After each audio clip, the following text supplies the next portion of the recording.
Well, welcome back, everyone. Hopefully, you've been super energized and charged up with coffee and, I don't know, plenty of sugar and all of that. I know I have. So, welcome everyone back.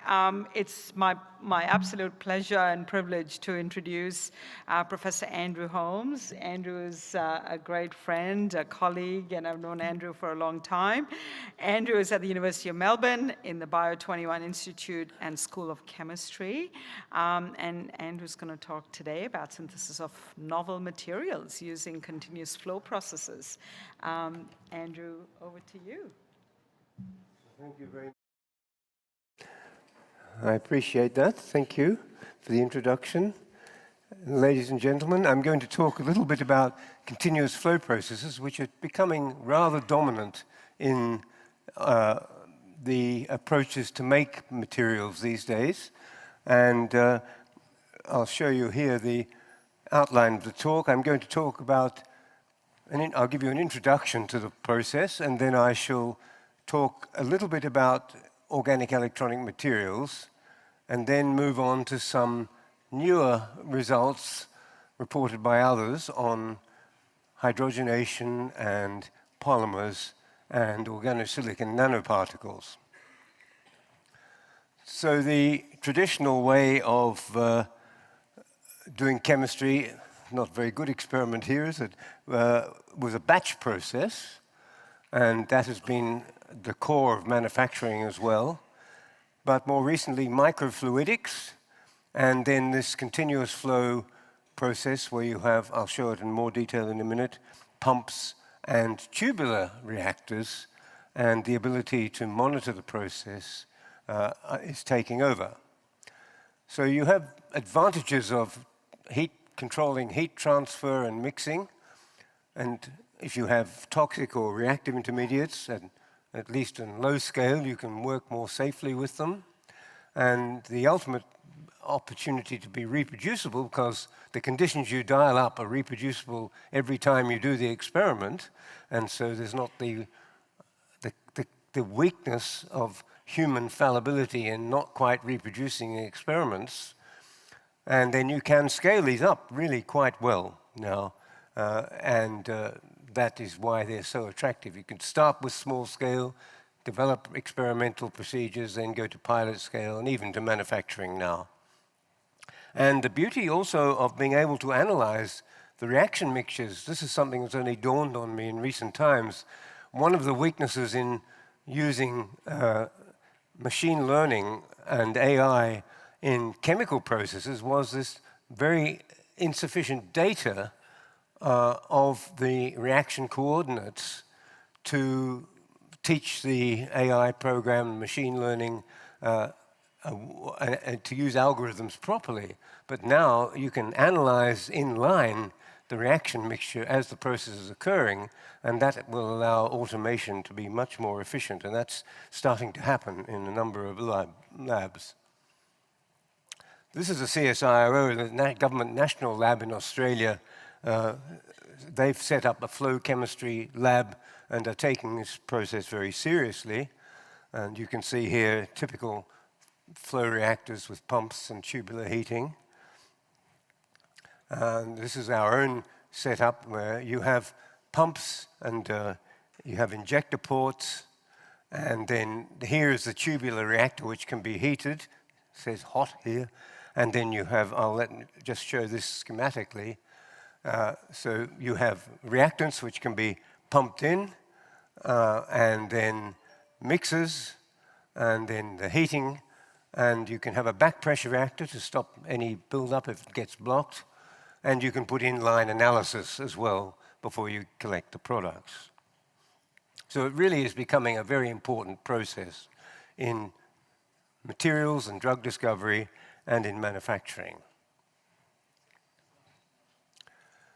There are quite a lot of review articles listed here. If anyone is interested, I can send this slide to you. It will go on the web. Of course, thanks for reminding me. This talk will go on the web with all the others. You can also you can replace the cartridge microwave reactor by putting a tubular reactor into a microwave device.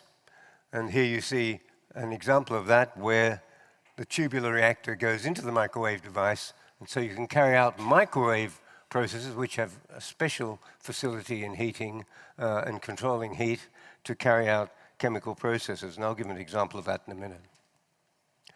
So I'm going to start with organic electronic materials, or materials for organic light-emitting devices, and materials for solar cells. The first polymer light-emitting device used a material called polyphenylene vinylene, which is a benzene ring conjugated with a double bond in repeat units, sandwiched between one transparent electrode and a cathode, and the electronic charge produced light emission from the fluorescent polymer. So we wanted to see if we could make these sorts of polymers by that process. This polymer is not particularly solvent soluble, but there are others invented by people like Fred Rudel and used at Santa Barbara. And this is called MEH PPV. And you see it's got a long chain alkyl group here that solubilizes the polymer in solution. I'll come to solubility of high molecular weight polymers in a later stage of the presentation. But here, this is called the Gilch polymerization, and it involves simply removing one hydrogen here and kicking out a bromine here to get a quinomethide monomer. This controls the rate of deprotonation, and then the reaction takes place, and one ends up ultimately with a polymer which is a precursor with a bromine, and then the base removes the bromine here to give this conjugated polymer. And just look at the results. I'll skip through these from now on, won't concentrate on the reaction so much as the result. The batch process, one gets a polymer in 82% yield of molar mass 121,000. Using the flow processor with this initiator, one gets a good yield, a polymer of lower molecular weight, 90,000. Now, some of these other reactions have been very helpfully introduced by Sami Al-Shah earlier in his presentation, but you heard already about the Suzuki polycondensation with a boronate and a halide, in this case for polymers, a bisboronate and a bishalide. So you connect these two repeat units in an alternating way, and this is a very useful material as well.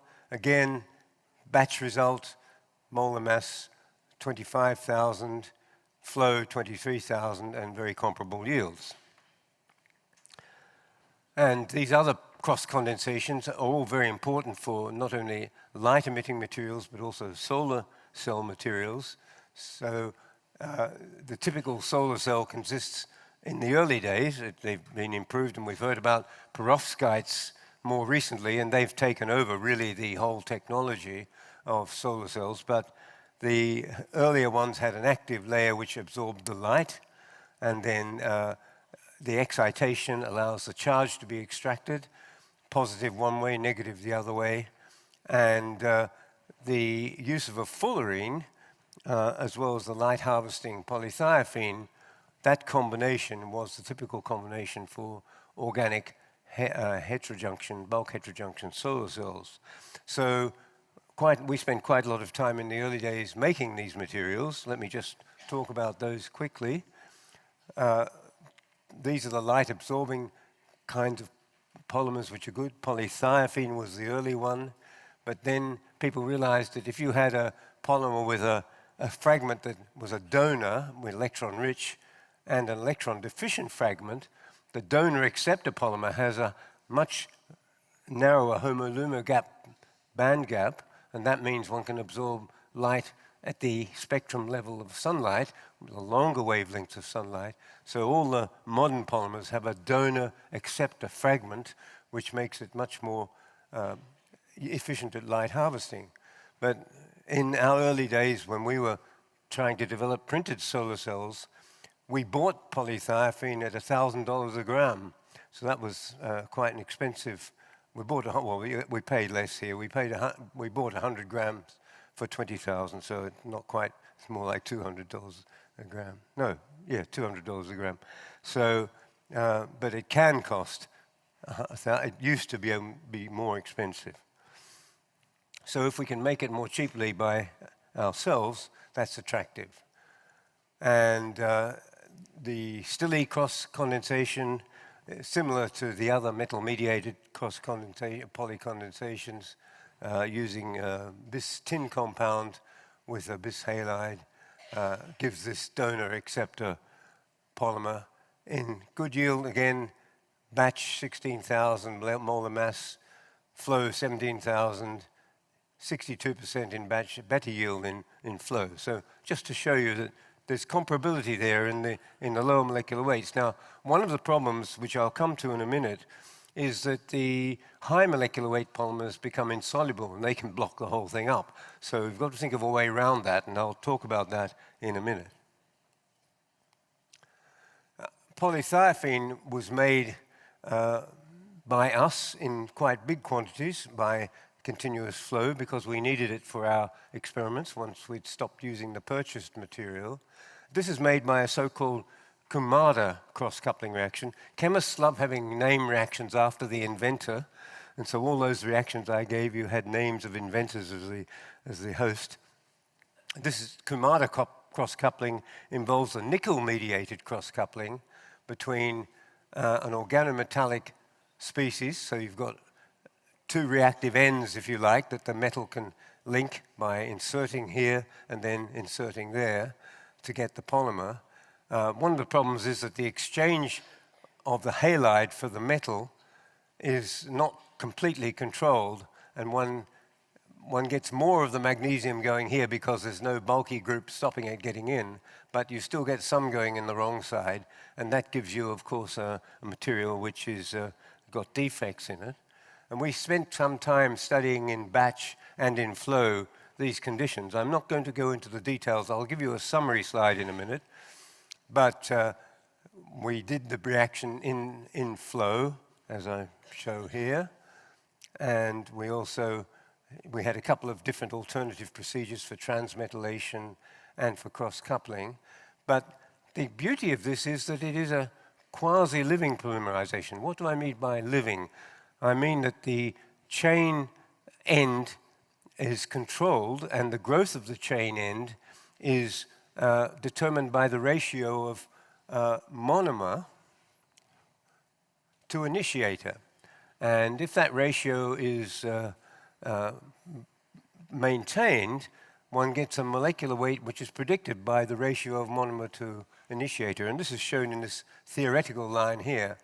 Now, in the early stages of the polymerization, this growth is controlled. It deviates a bit as you go on with monomer to catalyst ratio increasing, but it is quasi-living, and it means one can control the chains all growing at about the same speed, and you can do nice tricks with that, which I'll show in a minute.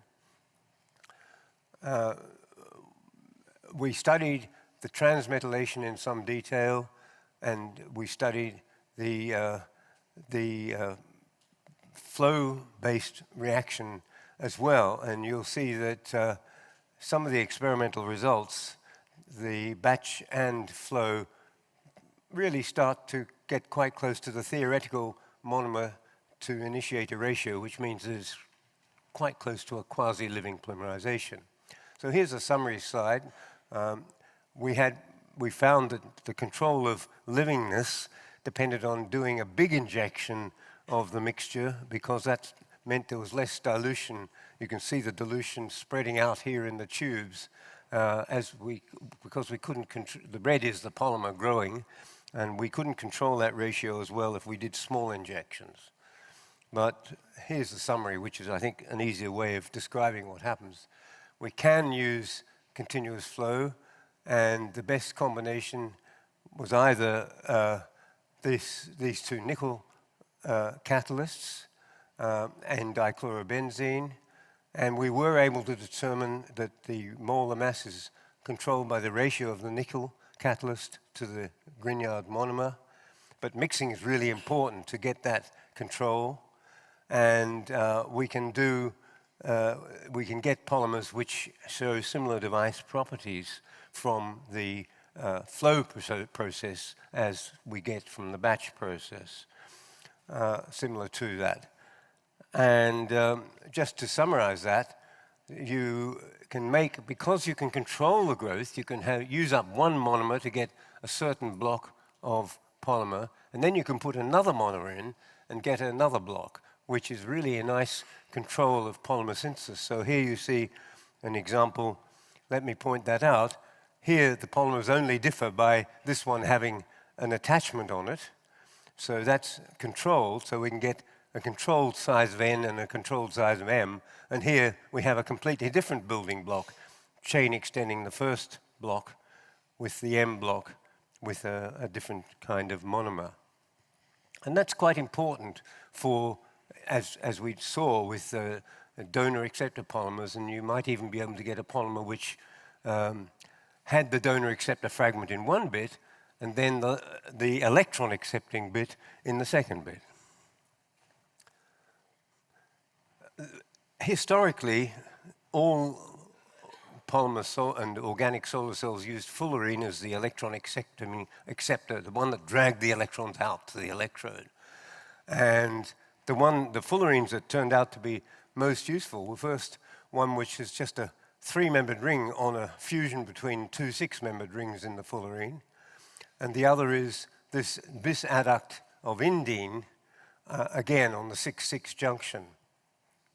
So this is also very expensive to buy, and we examined manufacturing it by the chemical processes required.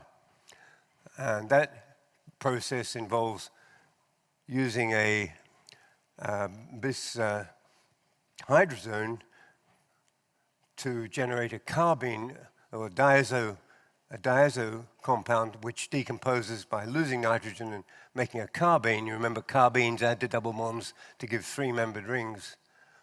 And that's called PCBM, the 6-membered ring of C60, the 6-6 cross adduct in the C60, and you can do the same reaction with C70, the other common fullerene used in this process. This is the one that's more effective, although this one works quite well. So we made those both by a couple of different flow procedures, just depending on how we generated the carbene precursor. And there you see the conditions used to hear much higher pressure being used to get the carbene adduct, PCBM on C60. And the results again, batch takes 22 hours to make the amount of material we were making, compared with 100 minutes for a comparable amount and similar yields. And so we could have this reactor running continuously all day and produce 15 grams per day of this material. And that was just in the small reactors that we had. And you can imagine you can scale these up to make large amounts of material very easily.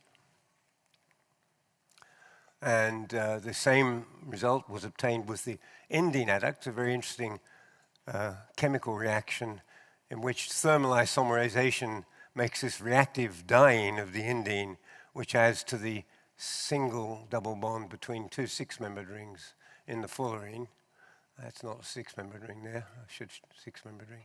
So you get the bis adduct, it's indene bis adduct, indene C60 or C70 bis adduct.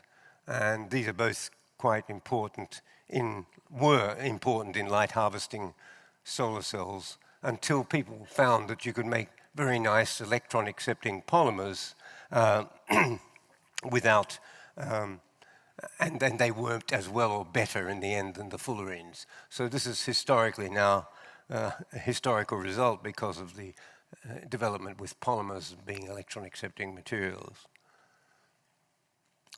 Then I'm going to go to one example in a dye-sensitized solar cell.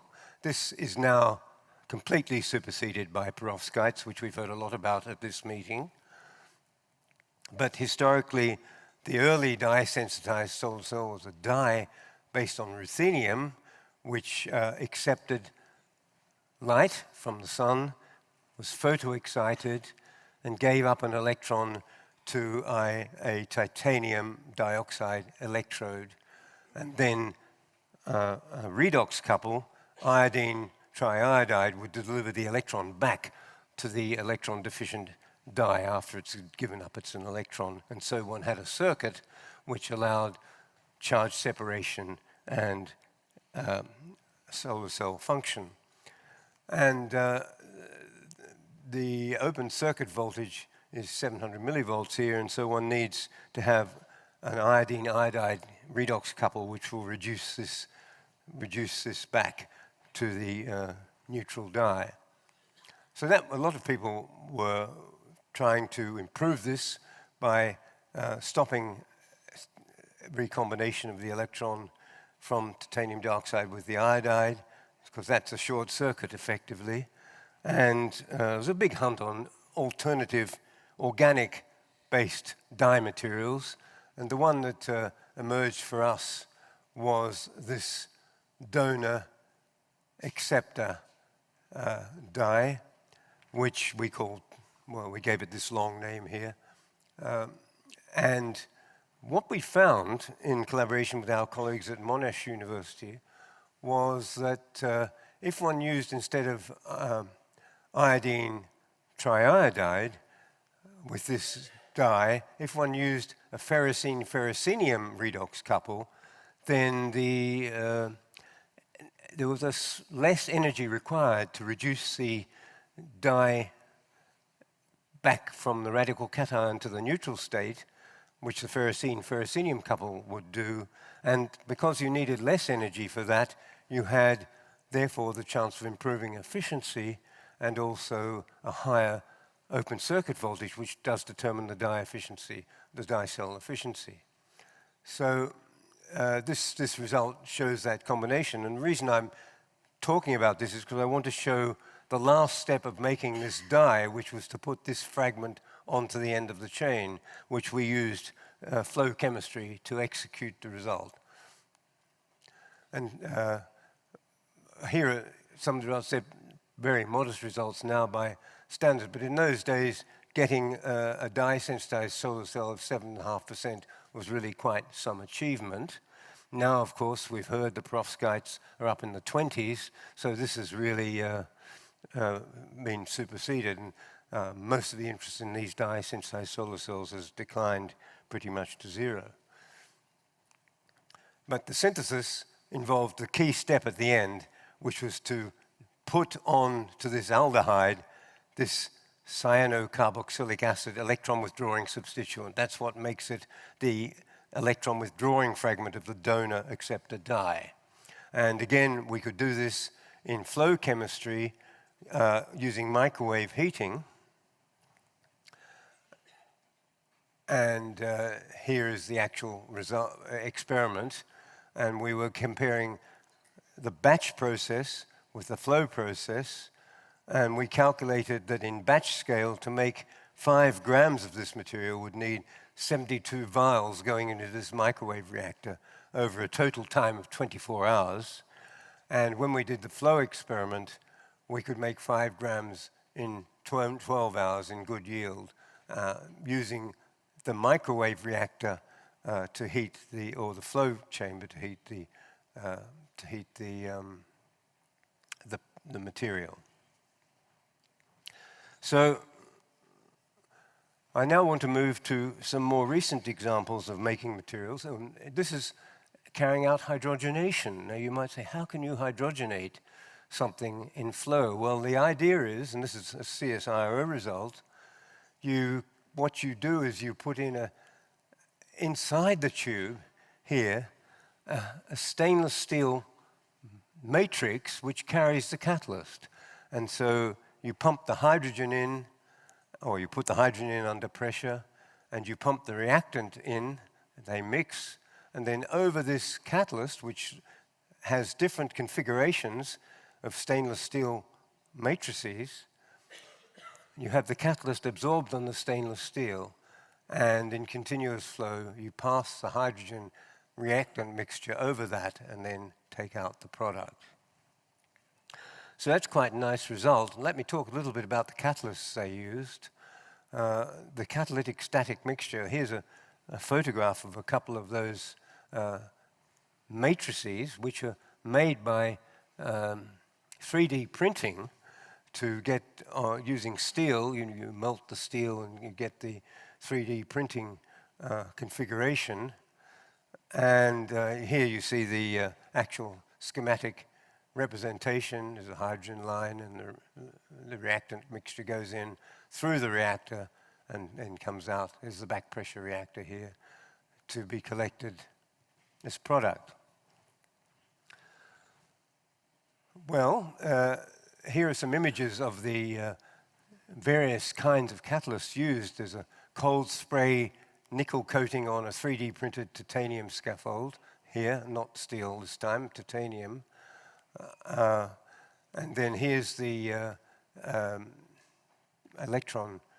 optical microscope, image of the cross-section with cold sprayed nickel at 50 times magnification.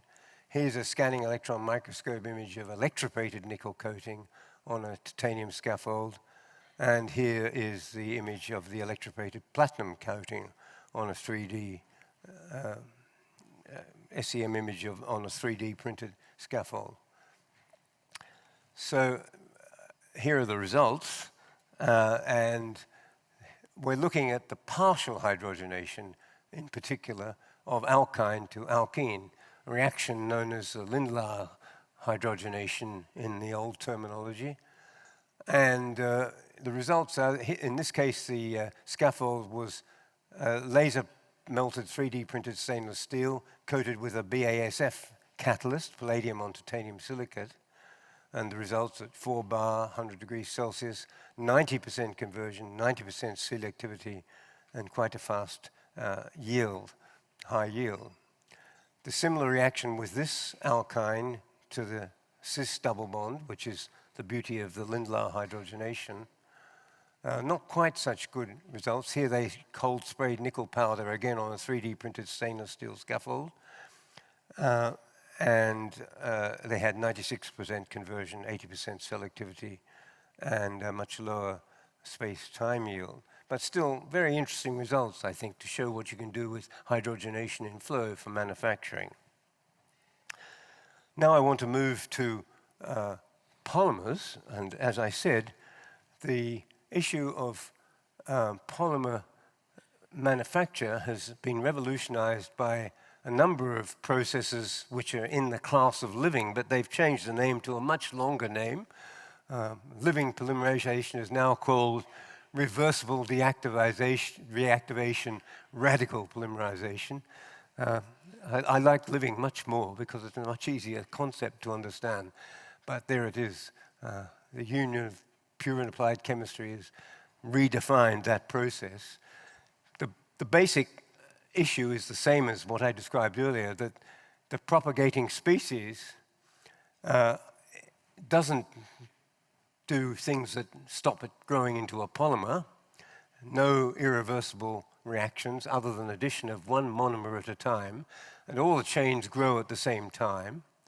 And this means that if you control the monomer to initiator ratio, you can control the molar mass of the chain, and you get a narrow chain length distribution and high end-group integrity. And one of the processes, there's one, for example, has been developed by Chris Matuszewski, which is called ATRP, but I'm going to concentrate on the CSIRO process, which is reversible addition fragmentation chain transfer polymerization, or RAFT for short, and it belongs to this class, as does ATRP, of reversible deactivation radical polymerization. And it's a clever trick in which, after using an initiator to start the polymerization, you end cap it with this thiocarbonate, and that becomes the end group after kicking out the propagating radical. So this is the sort of capped growing chain, And this radical then keeps the initiation going with the polymer. And all the time, the growing polymer is protected from growing out of control by this end cap, which is this thiocarbonate. Very clever process. There's a variety of these that you can use, and you get beautiful control of polymer molar mass. And now what do you do if you get a high molecular weight polymer and you want to keep it growing? Well, this very nice result come out from Brent Summerlin's group, in which they used a water-soluble thiocarbonate initiator and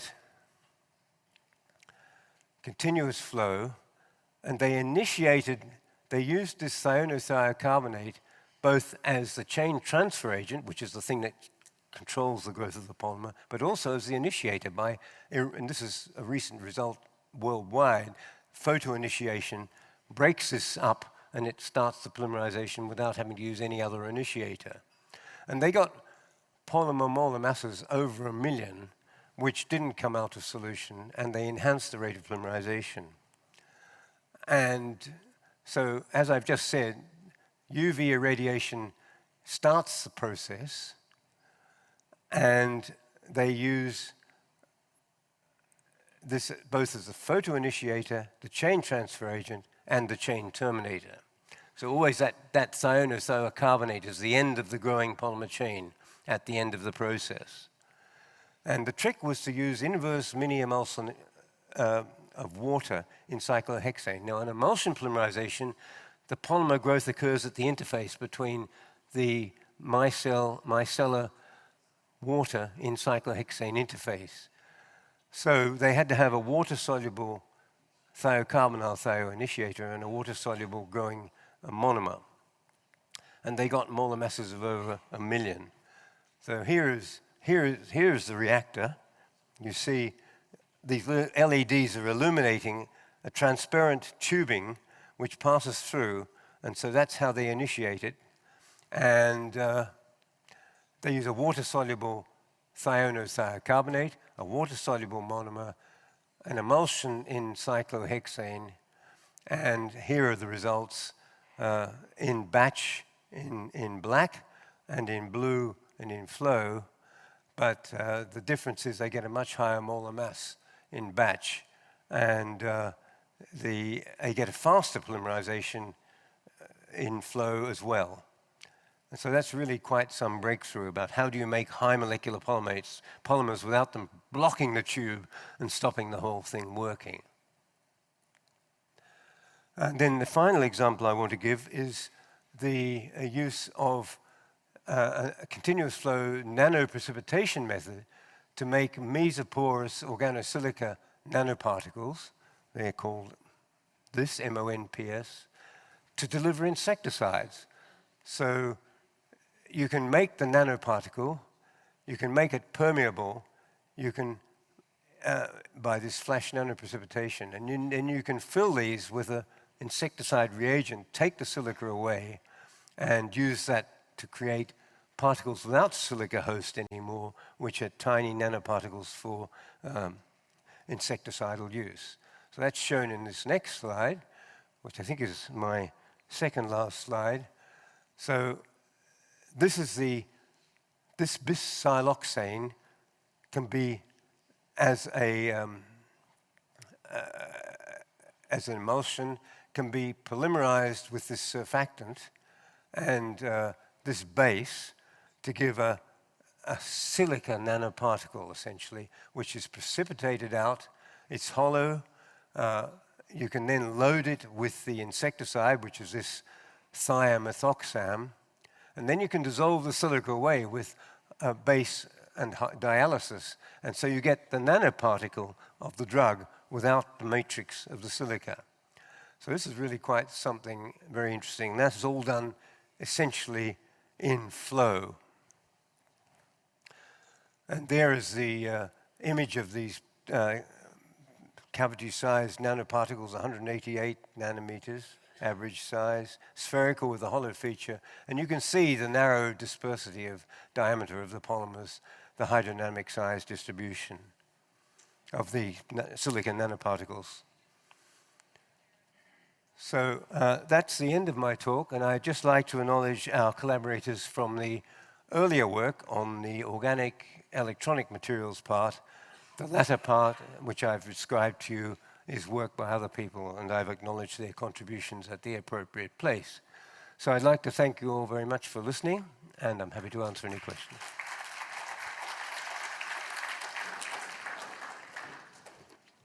Oops. Thank you, Andrew, for that absolutely inspiring lecture, and certainly so much to learn in terms of how we start to think about scaling up. I think there's a question from the audience. Yeah, would you like to wait till the mic comes? Very cool technique, actually, but I have like few questions. For example, now, what is the limitation from the temperature point of view? And also, for example, if I want to use it to prepare like quantum dot, I saw your last slide that you make some nanoparticles, but they are quite huge. So limitation-wise, also for temperature, I would like to prepare something up to 200. I found that you have up to 90. So is it possible or not? Thank you. You know, I have no idea. The commercialization is, there are many organizations now that are using these in manufacturing, just that bit. But, you know, I've never really understood quantum dots. So, but I expect you probably could make them under these conditions. My prediction would be, because if you can make them in batch, you can make them in flow. That would be my guess.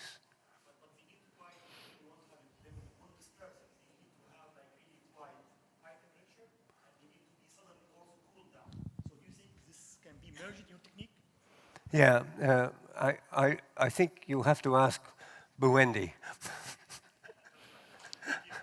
Thank you. Tony? Can we have a mic up front? Thanks.